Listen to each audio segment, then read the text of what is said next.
I am your host, Doc Rotten, and this is Gruesome Magazine, where we review the very latest in streaming and video on-demand horror movies. Each week, my co-hosts Jeff Mohr, Crystal Cleveland, Dave Dreher, and I will take a look at various spooky, scary, and gory genre offerings. With me this week is my co-host, Jeff Mohr. How'd that go last week when we did the H&R? Jeff Mohr! Yeah, something like that. More. That's how I'm going to have to do it all the time now. I'm doing good, Doc. I'm doing really good. Had my son and his family over. They actually got married on January 1st, so it was their anniversary. Nice. And we had the great Norwegian dish of kumla and ham for supper. No sushi? No sushi. Come on. We talked about sushi. Well, of course you did. And why we've only eaten it once, and we'll maybe need to try it again with a host. Don't say you'll never eat sushi again. You'll hurt my feelings. All right. We will. We just need the right host to guide us. The right guy. I smell a sushi party in our future. Sushi party. That would be cool. It would be. Oh, my. All right. Also joining us this week is Crystal Cleveland, the living dead girl. Crystal, how you doing? I'm good. Happy New Year, everyone. Happy New Year. Happy New Year. Getting into this new year, new decade. Yeah, we are recording our reviews of the final 2019 films that we viewed on the 1st of 2020. Yes? Yes.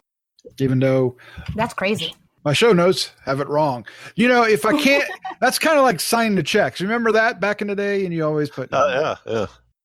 Like you'd have to scratch out the year for about a week. All right. Well, yeah, this is, we are celebrating the new year. It's 2020. Unfortunately, Dave cannot join us tonight. He got a little mixed up with all the holidays and everything, but yeah, he'll be back next week. If you want to hear more of him and Jeff and Crystal and myself, listen to the H&R this week where we count down our top 10. That was a lot of fun having you guys over there to talk about. That was fun. Yeah. Yeah, I loved it.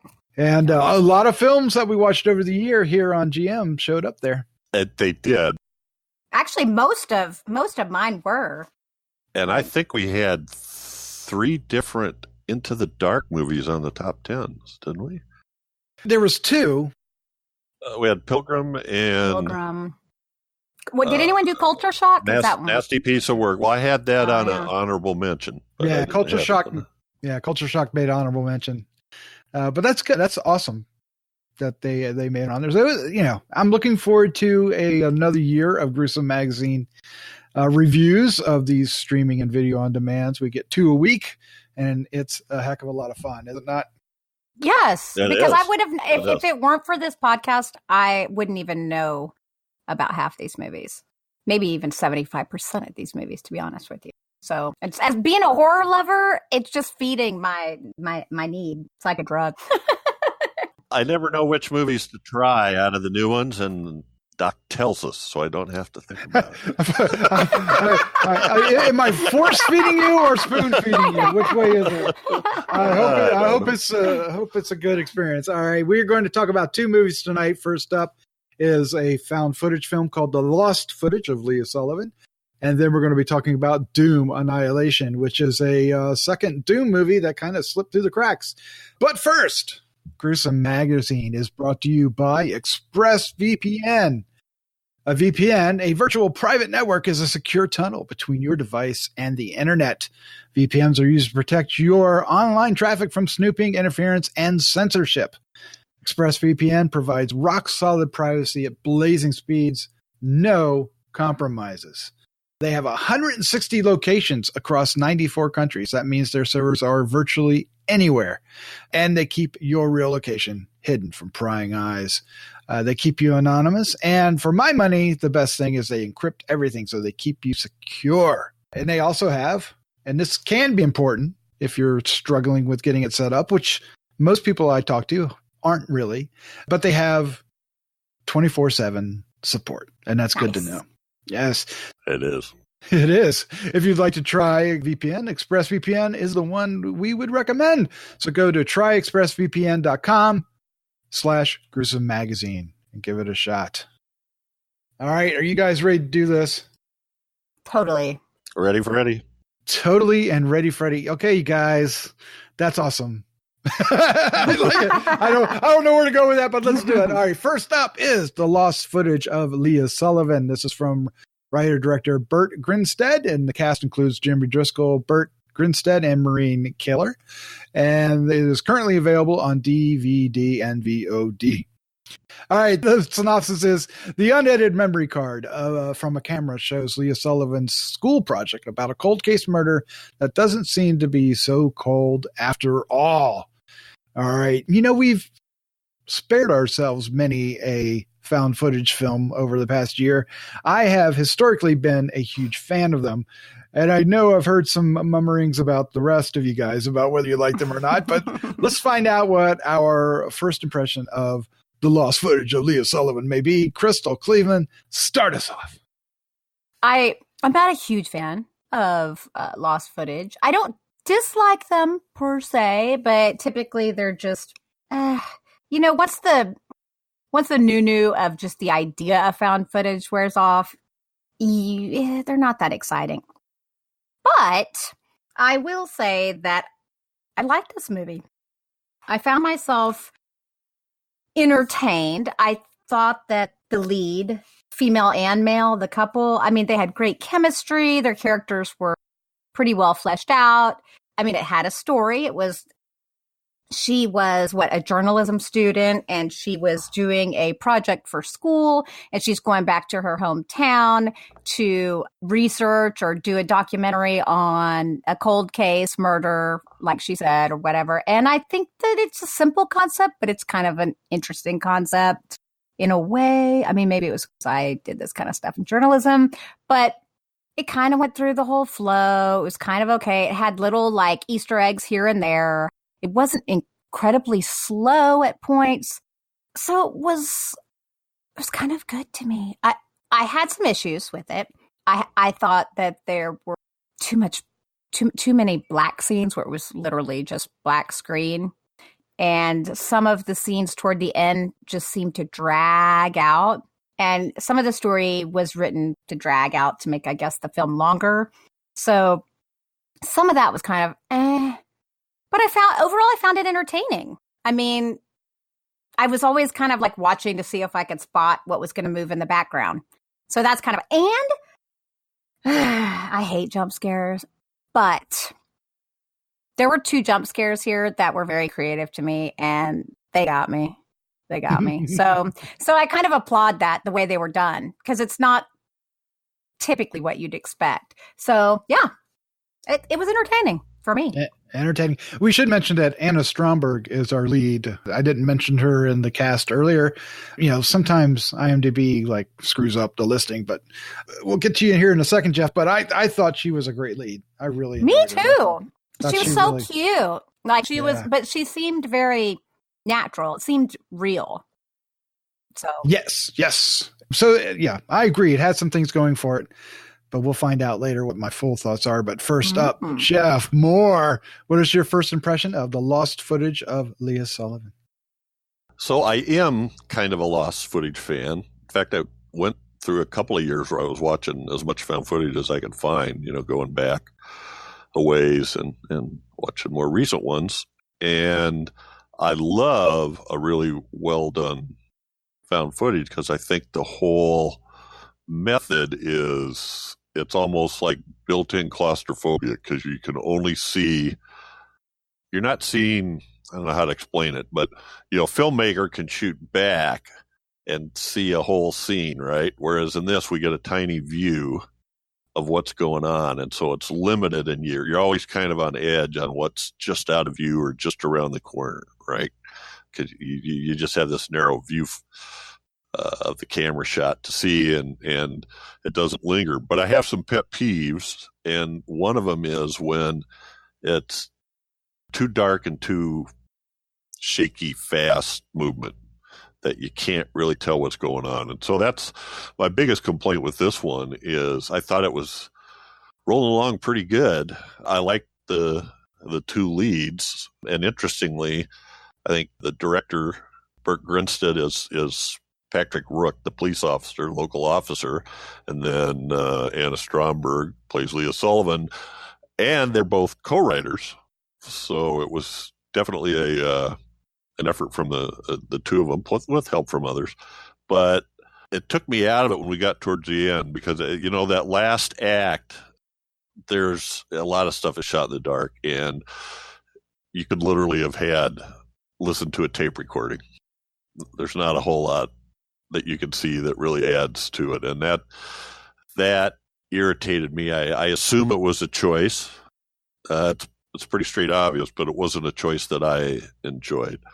But up until then, I was all on board, and they had set up a pretty good background, and I liked the characters. I like sometimes I get a little tired of the goofy false starts and stuff, but it wasn't enough to irritate me.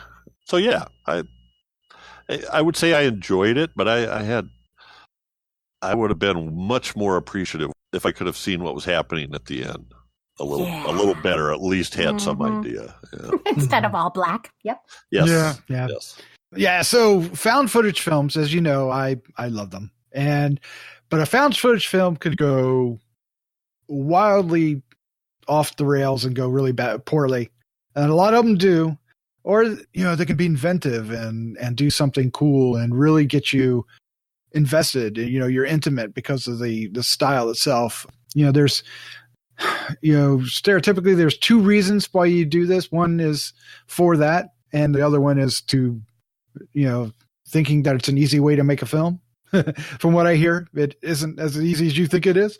But all that aside, I wasn't sure what this film would end up being. And early on, I started finding myself enjoying it. And most of it had to do with Anna Stromberg and Burt Grinstead. I thought they were a lot of fun together. And I thought she was really warm and inviting. And you felt, and you could see why she would, people would help her out with her project, because she was very charismatic, and that translated on screen. And their relationship was cute. It was totally cute when they would look at each other and smile. Like, they have great chemistry. Yeah, it was. It wasn't out and out romantic, but it had that spark to it that was really helped the story go along and keep you invested. The house itself was creepy, and the way they treated the house, as far as being abandoned for so long, was interesting and helped. And then it made some really interesting choices early on with in the windows, down the hallways, behind the character when they're not looking, seeing figures and other shadows and things like that I found very interesting, and I was really intrigued to see what was up with that. And much like the two of you, I think the film kind of dropped the ball in the third act and didn't really give us what we were looking for. It had it all set up, and it ended up being more of a tease, because they made some choices. For whatever reason they made it. It's not a surprising choice. There's many other films that make the same choice. What you don't see is sometimes scarier than what you do see. But every once in a while, they would do this weird camera thing where it'd fall over or something. And there's like one time, I think it's literally on the male character's crotch for like 30 seconds. Like, what are we looking at? Why? But yeah, so I'm kind of stumbling over how I want to say this because I did enjoy it, but it didn't really satisfy me in the end. I was still hungry. I think we're all kind of on the same page. I think. Yeah. It's kind of like one of those cheap ass hamburgers you get from McDonald's. Yeah. You think it's kind of good, but then you realize it didn't do anything for me. Well, I like what you were talking about. I think that's a good point, because there was the house that they used. There was a couple places where you could line up, where they lined up, like where they were in a room through another door into another room, and even windows then on the other side. Yeah. And that played into it. And they start right off the bat and kind of give you a hint keep an eye on that stuff right at the beginning. So, and that was cool. I thought it was good. That was sort of like, wait, what was that? One of those takes. So I enjoyed the play too between Patrick and Leah. They seem to have good chemistry. Maybe there's a reason they're working together.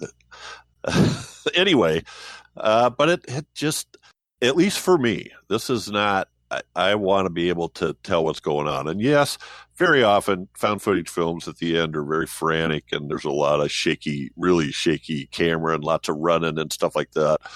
But if it's you got to control it enough that the viewer can tell what's going on. And the audio did help in some respects, but there was part of it where I'm like going, oh, wait, is she still in the basement or is she in the house or did she go outside? What's going on? Where are they? So anyway, and one of the things it did do was it stayed true to the form. I know that's something one of our friends over at foundfootagecritics.com kind of analyzes what kind of found footage it is, and did they break out of the way they set it up? And they didn't. It was a good reason for having all that footage, and they'd start right off by telling you this is the full footage, it's not cut. So that does explain maybe a couple of little slow spots, right? So anyway, it just I think who Doc said that it kind of dropped the ball at the end, I think. Yeah. For me, anyway. Yeah, and is it really lost footage if we're watching it? Wouldn't it really be the found footage? Found footage, yeah. I'm just maybe that's too picky, but I was like, okay. Well, they didn't capitalize their eyes. I was like, whatever. Is that what it is? Yeah, did you see that? I was like, okay. And the little lead-in captions, you mean? Yes. Yeah. It's like, okay. I think they were just trying to make it like it was some person who didn't know any better putting it up. If you've been an editor before, right? Yeah, exactly. I was like, oh my God. Well, and okay, so I think actually like the aunt was really cute too. I thought her interview with her aunt, I think that was really cute. I mean, there were some parts of this, that were fun. It really is all about that ending. And it's not even, like Jeff said, you could kind of figure it out.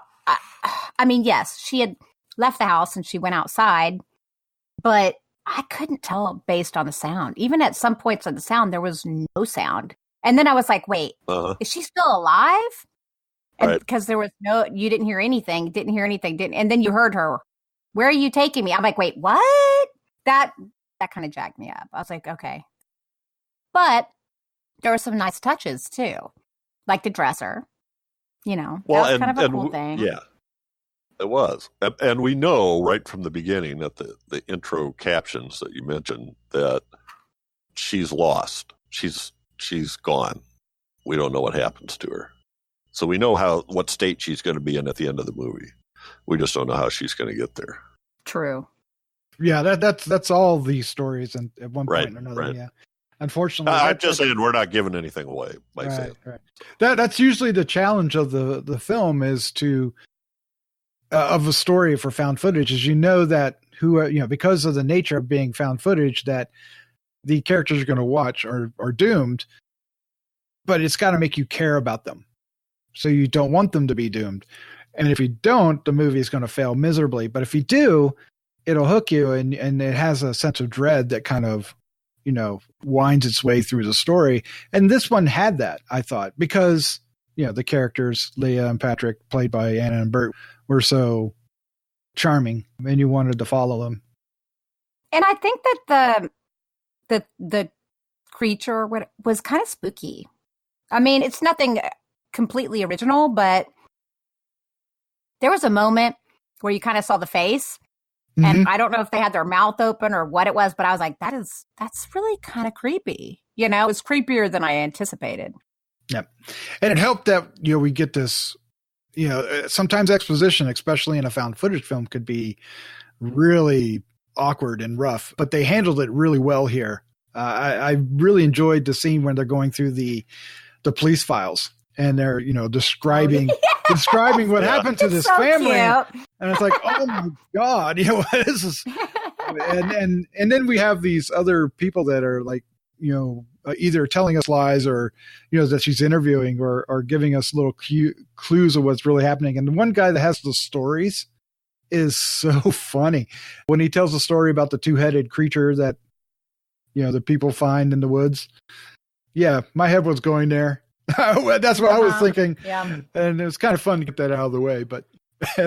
So the only negative thing I guess I would have to say is not a single person in this town that she interviewed is shy in front of a camera, though. I mean, that's my only thing. I was like, they're all hams. They're literally all hams. Like the aunt is like, well, I don't want to scare anyone. Boo. Yeah.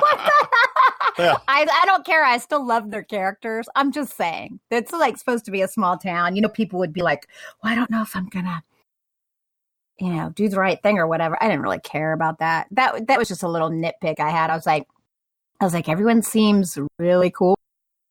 Really too cool. Yeah, but she did kind of balk when she found out she had to download it on the internet. I thought that was really cool. Oh, right. Well, then Well, I I'm guess I'll never never gonna see get to see it. She was cute. I thought she was a cute character. Yeah, I mean, I think that's what made this good.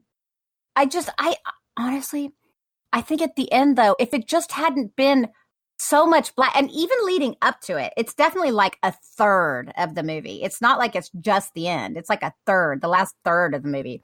It's black for a lot of it. Even just having showing feet or something. I'm shocked that they kind of took that little direction because it almost ruined it for me. But I still enjoyed it. I still liked it because of the characters and everything. But it's like, whoa. They lost me, and that's unfortunate. Yeah, I wonder if it would play better in a theater, when you can kind of imagine more on the big screen than, on a monitor or on even a large screen at home. But I don't know. I'm not so sure. It's scary taking a chance of going completely black. Typically with the found footage, they may not pay off at the end, but you'll see something. There's something going on. You see something. You just don't see complete darkness. I think they were trying to do something with that imagination aspect of it, but it just, unfortunately, it didn't. Yeah. Blair Witch probably did it the best, right? Yes. We mentioned that before, but Blair Witch was so original. At its time, it was original. I really loved it. Because I had never seen anything like that. I was like, this is crazy. That's so weird. But, cool. But, as more and more of these movies are made, they're going to have to find ways to be more creative. Do you differentiate, Doc, between handheld, shot in the scene and exterior to the action? For instance, Grave Encounters. Oh, I'd love all found footage. Okay, so because Grave Encounters is a really good film. There was one called Mr. Jones that I really liked, but those were ones you could see what was going on. Even though they were in dark spaces. Now in that one, they got away from the jerky camera in Grave Encounters because they were surveillance cameras set up, like ghost hunters type things. Mm-hmm. Yeah, I like GoPro ones. I like ones where they splice in footage from like different places. Yeah, like if they're out and about, you get shots from like security cams and stuff like that. Now, sometimes they break the rules, like you were saying, and sometimes you catch it. Well, most of the times you do, and then every once in a while they'll sneak one past. It doesn't matter. You take some artistic license, but. Mm-hmm. Let's go ahead and wrap this one up. Let's give our final thought, our score, and favorite scene. This should be interesting. Crystal, start us off. Well, like I said, I found it entertaining. I enjoyed it. I thought the characters were cute and kind of pretty well fleshed out.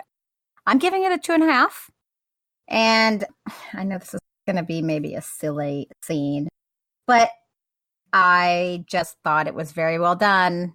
It's the aunt coming through the back door. It jacked me up. I was like, Martha Farquhar. Like, they got me. So, yeah. I'm like, leave the light on. Leave the light on. Why do you turn the light on? Well, that too, yeah.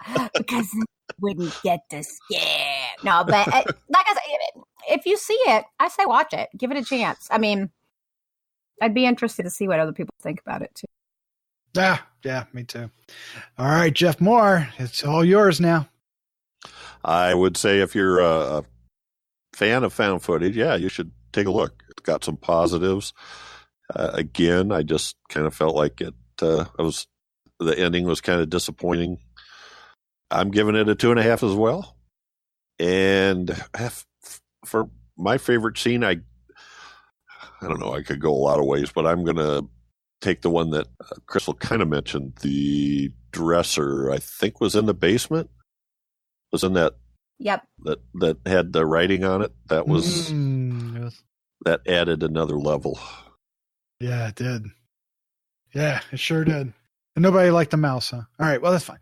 For me, this is a perfectly adequate found footage film. It doesn't, raise the bar. It doesn't totally, discredit the genre either. Its strength lies in the casting and the two leads.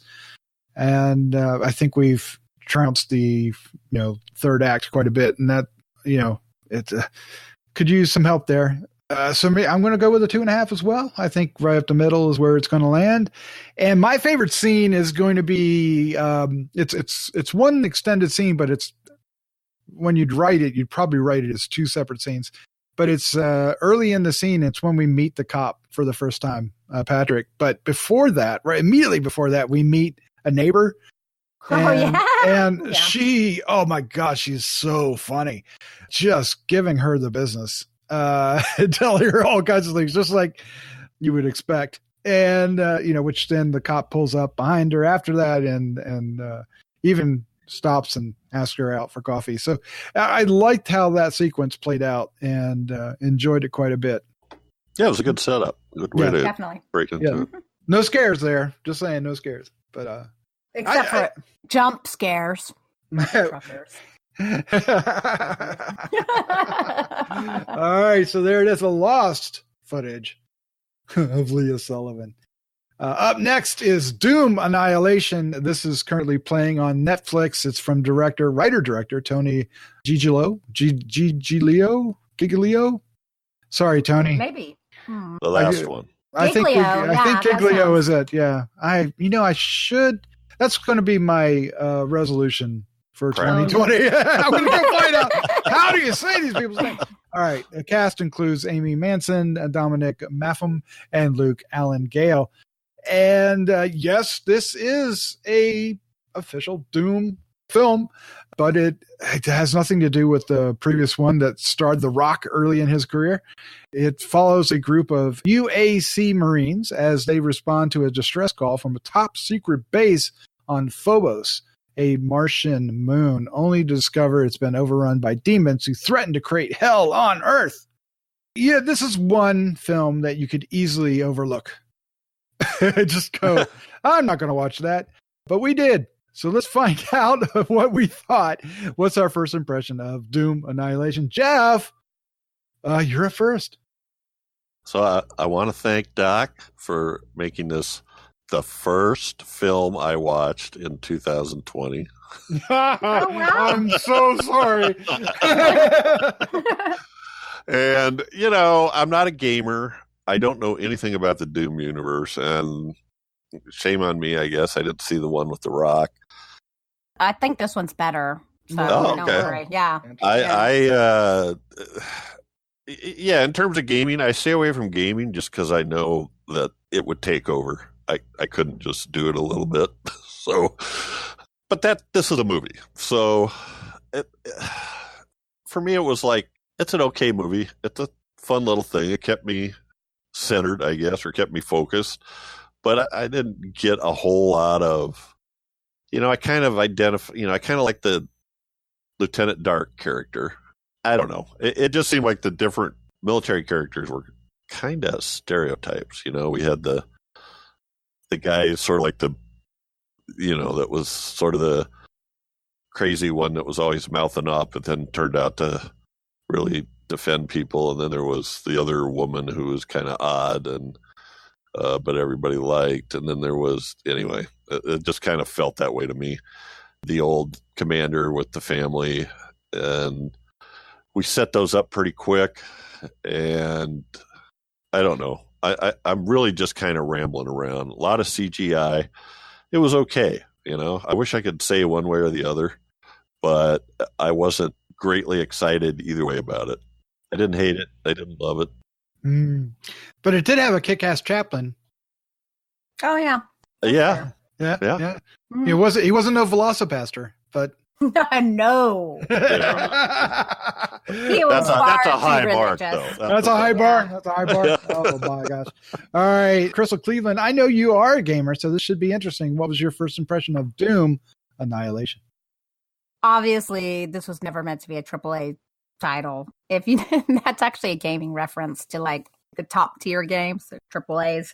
Okay. It's just meant, I think, to be, a sci-fi movie. And I think that they made it for everyone, not just the gamers, because really they explained the story completely. I mean, the guy even mentioned, he's like, okay, I'm about to turn on my heads-up display, which gamers just call them our HUDs. It's like, so I feel like they did a good job explaining everything and keeping everything simple for people to understand. I mean, Doom is just an FPS. It's just a first-person shooter where you're fighting demons, basically. So, there's not all that much to it anyway.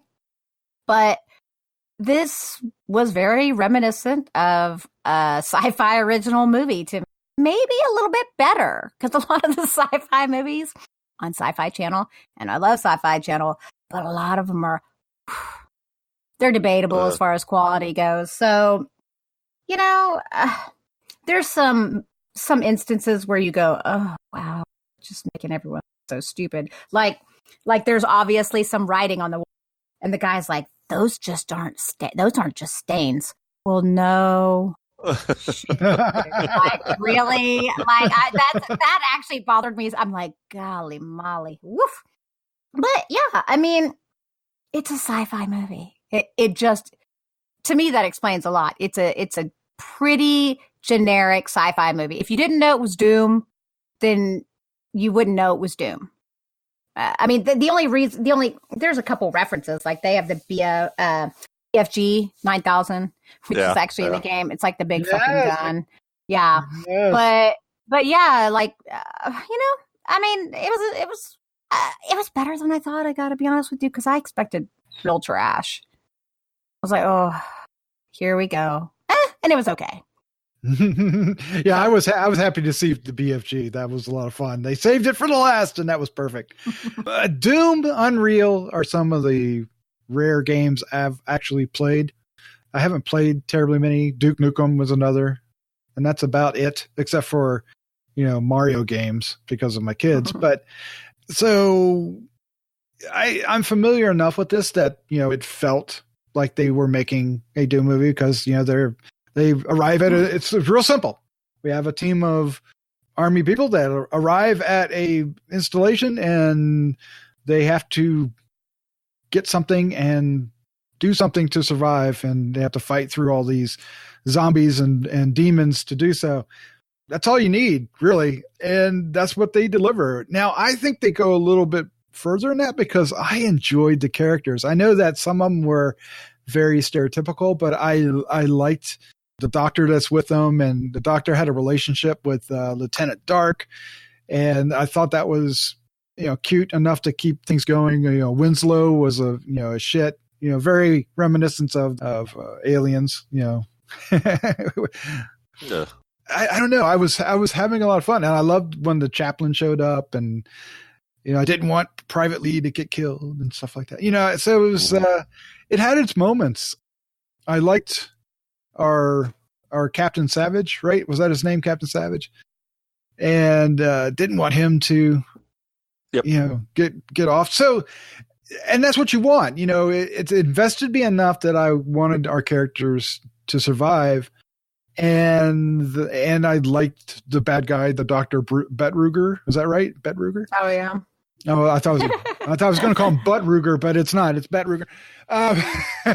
And because the backstory for them is simple, they have this found technology, and it's biotechnology where they're going to create a portal between Phobos and Earth, and they get more than they bargain for. But this This one guy, he's got a little trick up his sleeve, a little bugger. So it's, you know, it's very simple, straightforward. It doesn't try to do more, you know, it doesn't overextend its reach. It could have used a little help in the CGI department, but not terribly. But wait, we got to give them credit for the practical monsters, though. There are, yeah, there's plenty.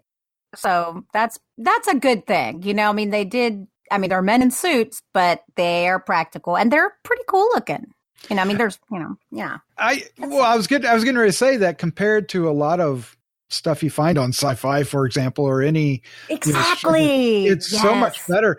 And yeah, I was gonna even add on top of that, if they could have given them a little bit more budget to that and attention, I think they could have made a theatrical feature out of this. I agree.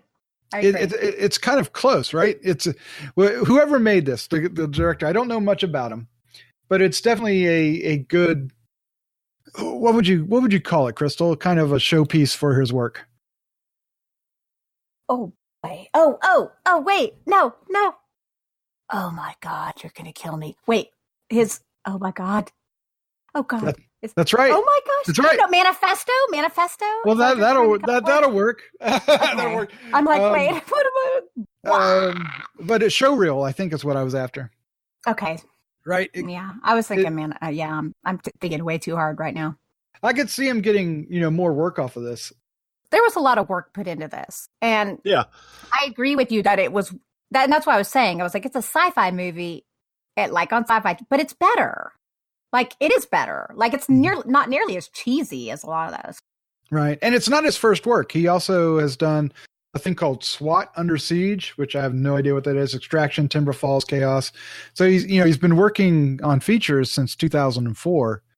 So I might have done him a little discredit in the way I described that, but so it sounds like more like his experience making those other films, you know, made this film far more enjoyable than I was expecting it. Because I think I wrote you guys that I watched this on a lark, and I was like, look, there's Doom Annihilation on Netflix. Click, and I was like, holy crap, I'm enjoying myself. Let's watch the rest of it.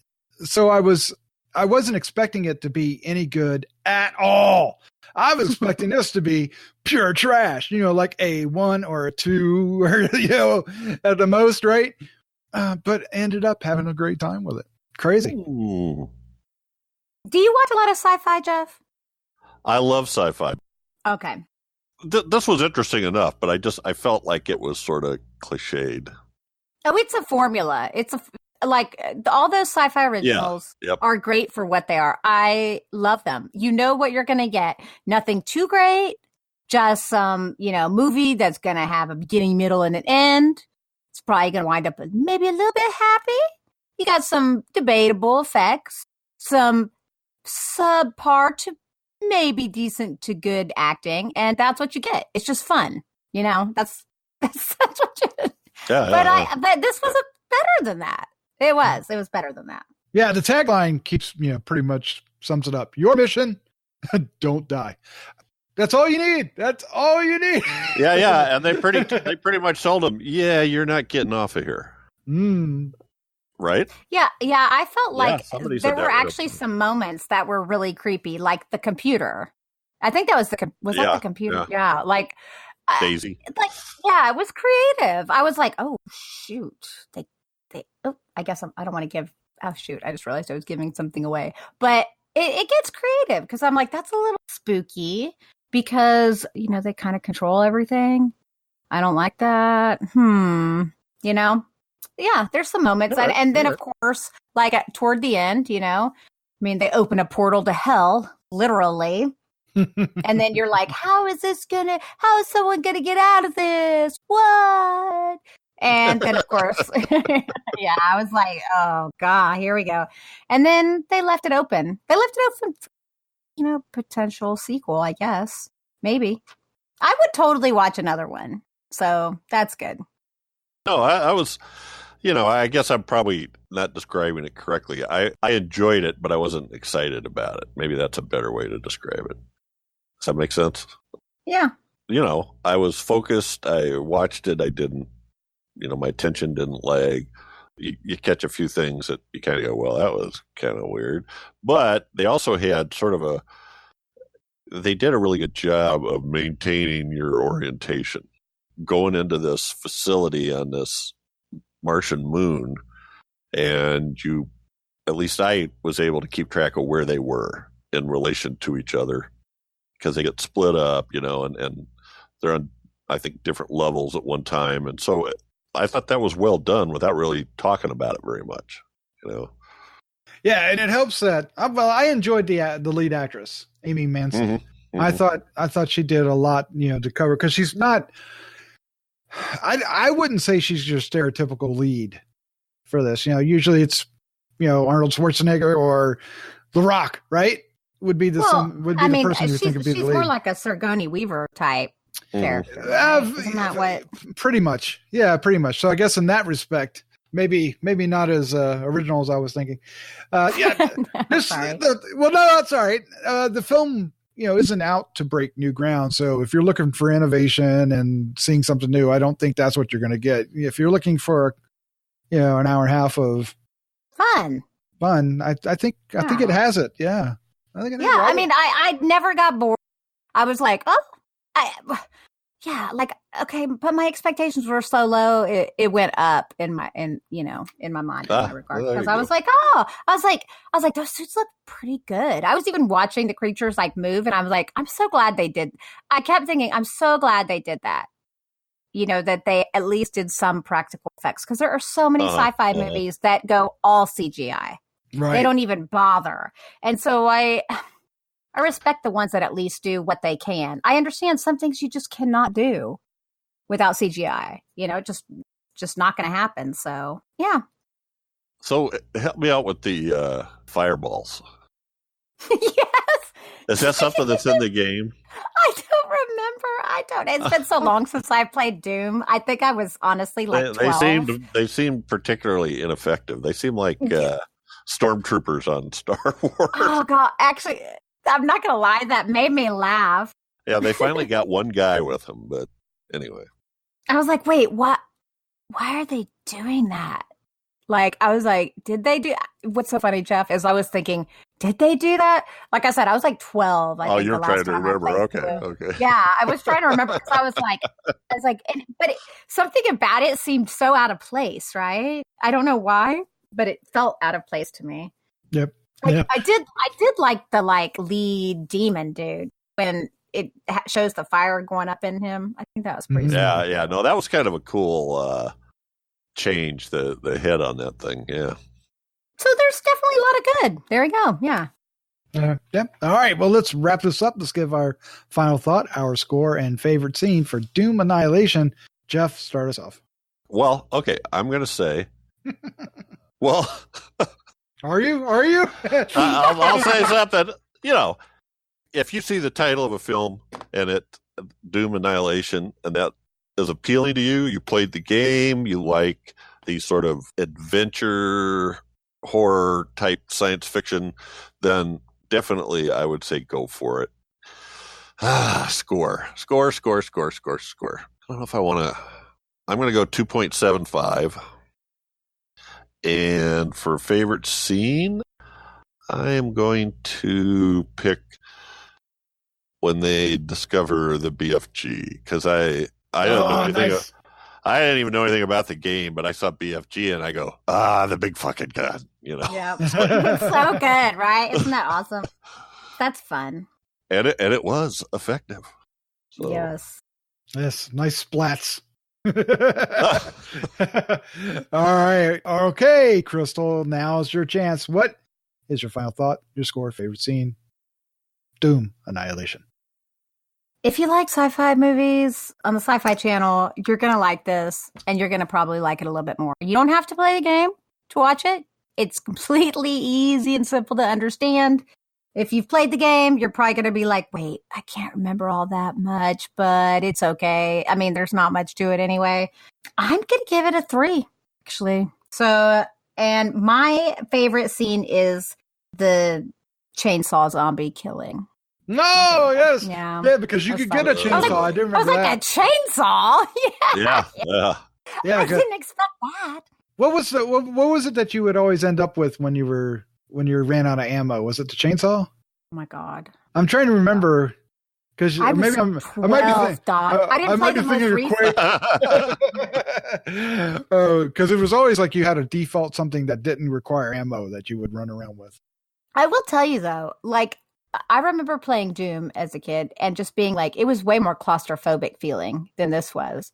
But that's just because the ship felt very open. I'm just saying. That was one thing that I remember about playing the game that made me feel when I was playing it. I was like, God, it's like because you kind of had these halls that were kind of narrow. I don't know. Maybe you feel the same way, Doc? I don't know. I just felt like I was like, ooh, I'm trapped. So scary. Little Crystal was so scared. All right. Well, for me, like I said earlier, I went into this thinking I was going to watch, a complete turd, and it turned out to be actually quite a bit of fun. It's probably the best sci-fi film I didn't see on Sci-Fi for 2019. That's really where it is. It's in that zone.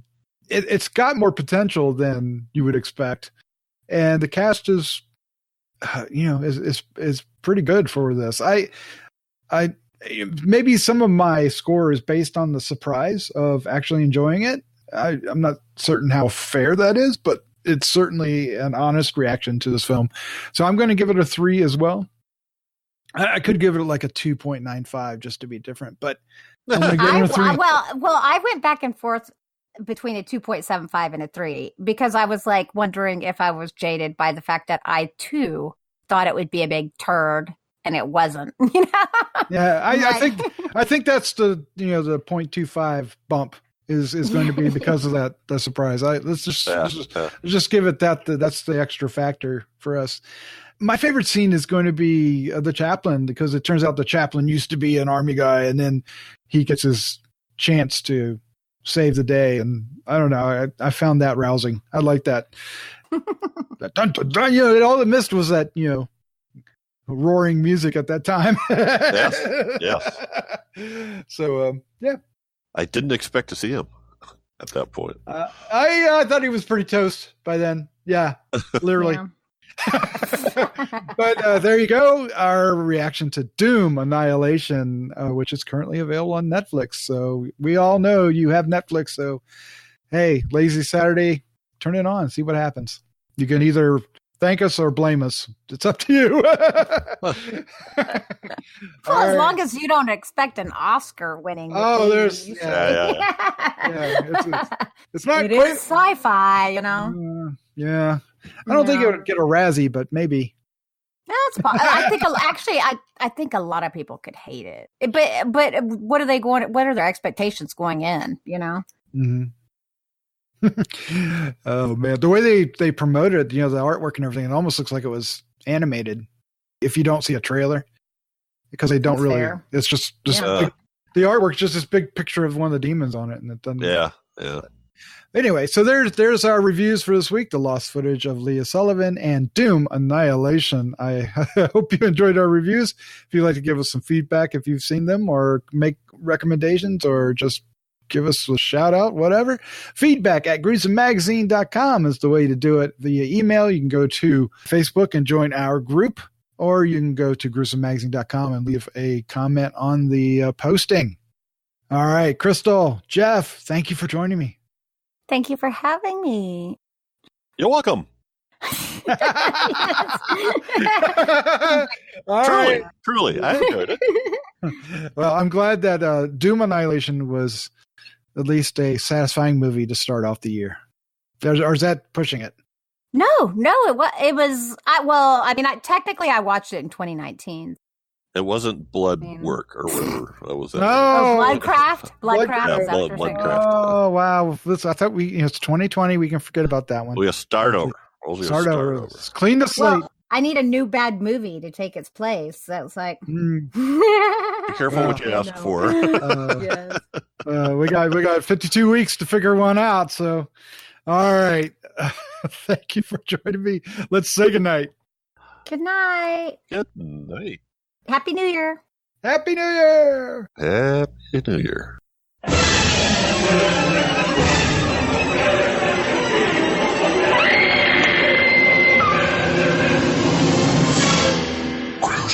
magazine.